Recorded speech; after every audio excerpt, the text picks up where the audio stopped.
এরই মধ্যে বেলডাঙ্গায় মৃত পরিযায়ী শ্রমিকের বাড়িতে গেলেন তৃণমূল সাংসদ ইউসুফ পাঠান। ঝাড়খণ্ডে মৃত পরিযায়ী শ্রমিকের বাড়িতে গেলেন তিনি।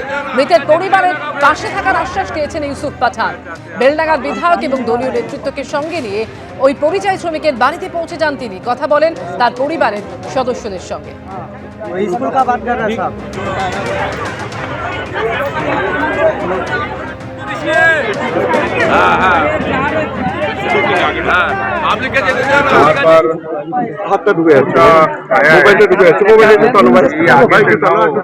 इसके लिए अभिषेक बनर्जी ने भी बात किया है और मैंने भी इससे पहले लेटर लिखा था कि बेलडंगा, बहरामपुर और जितने भी माइग्रेंट वर्कर्स है उनके साथ जब वो बाहर काम करने जाते हैं तो उनके साथ गलत व्यवहार होता है तो वो न हो, क्योंकि ये हमारे देश के नागरिक है और अपना पेट और अपनी रोजी रोटी कमाने के लिए बाहर जाते हैं स्टेट के, और वहाँ पर जाके वो दूसरे स्टेट के लिए भी ग्रोथ का काम करते हैं, उनके डेवलपमेंट का काम करते हैं। ये हमारे देश के नागरिक है, इनके साथ ये गलत व्यवहार नहीं होना चाहिए।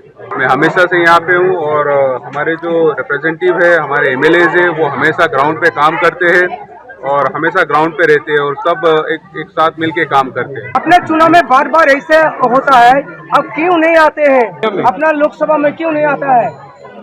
मेरे ख्याल से आप लोगों को मिसगाइड किया गया है और यहाँ पे जो लोग ऐसे काम करते हैं, बहुत दुख का बात है कि वो मिसगाइड करते हैं लोगों को और अपने फायदे के लिए लोगों का गलत इस्तेमाल करते हैं। आप लोगों का भी गलत इस्तेमाल करते हैं कि लोगों के बीच में एक मिसकॉन्सेप्ट क्रिएट किया जाए।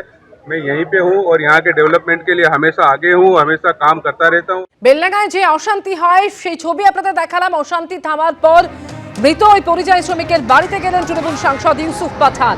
আর এই মুহূর্তে সেই ভাইরাল ভিডিও রেখেছে আপনাদের সামনে, যে ছবি গতকাল ধরা পড়ে। গতকাল নতুন করে যখন উত্তপ্ত হয়ে ওঠে বেলডাঙ্গা, সেই সময়ের একটি ভিডিও ভাইরাল হয়েছে।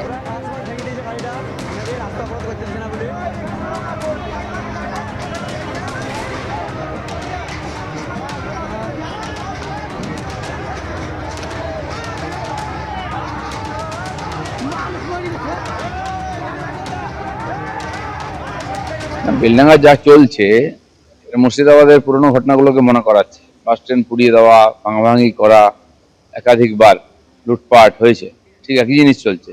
পশ্চিমবঙ্গের মধ্যে নাই নাকি মুর্শিদাবাদটা, বেলডাঙ্গাটা? সেখানে কেন পুলিশ যাচ্ছে না? কিসের ব্যাপার আছে? ভেতরে ভেতরে সব এরকমই চলছে, যেখানে যাই যা ইচ্ছা করতে পারে মমতা ব্যানার্জি পুলিশ হাত দেবে না। ওখানকার মানুষের শান্তিতে থাকার অধিকার নেই?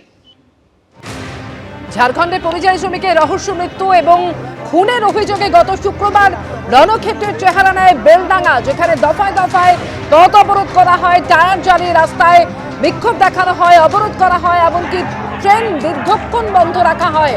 রেল লাইনের উপর গাছের গুঁড়ি ফেলে ট্রেন অবরোধ করা হয় এবং সেই ছবি গতকাল শুক্রবারের পর শনিবারেও একই রকম নৈরাজ্যের ছবি ধরা পড়ে বেলডাঙ্গায়। জায়গায় জায়গায় পথ অবরোধ, এমনকি সাংবাদিককে নিগ্রহের ঘটনাও ঘটে।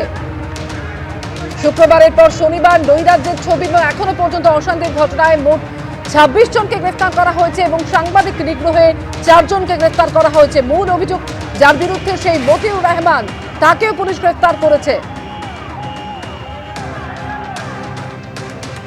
মহেশপুর এবং বড়ুয়া মোড়ে যে তাণ্ডব হয়, সেই তাণ্ডবে উপস্থিত ছিল এই মতিউর রহমান, এমনই খবর পাওয়া যাচ্ছে পুলিশ সূত্রে। মহিলা সাংবাদিক নিগ্রহেও নেতৃত্ব দিয়েছে এই মতিউর রহমান বলে দাবি পুলিশের।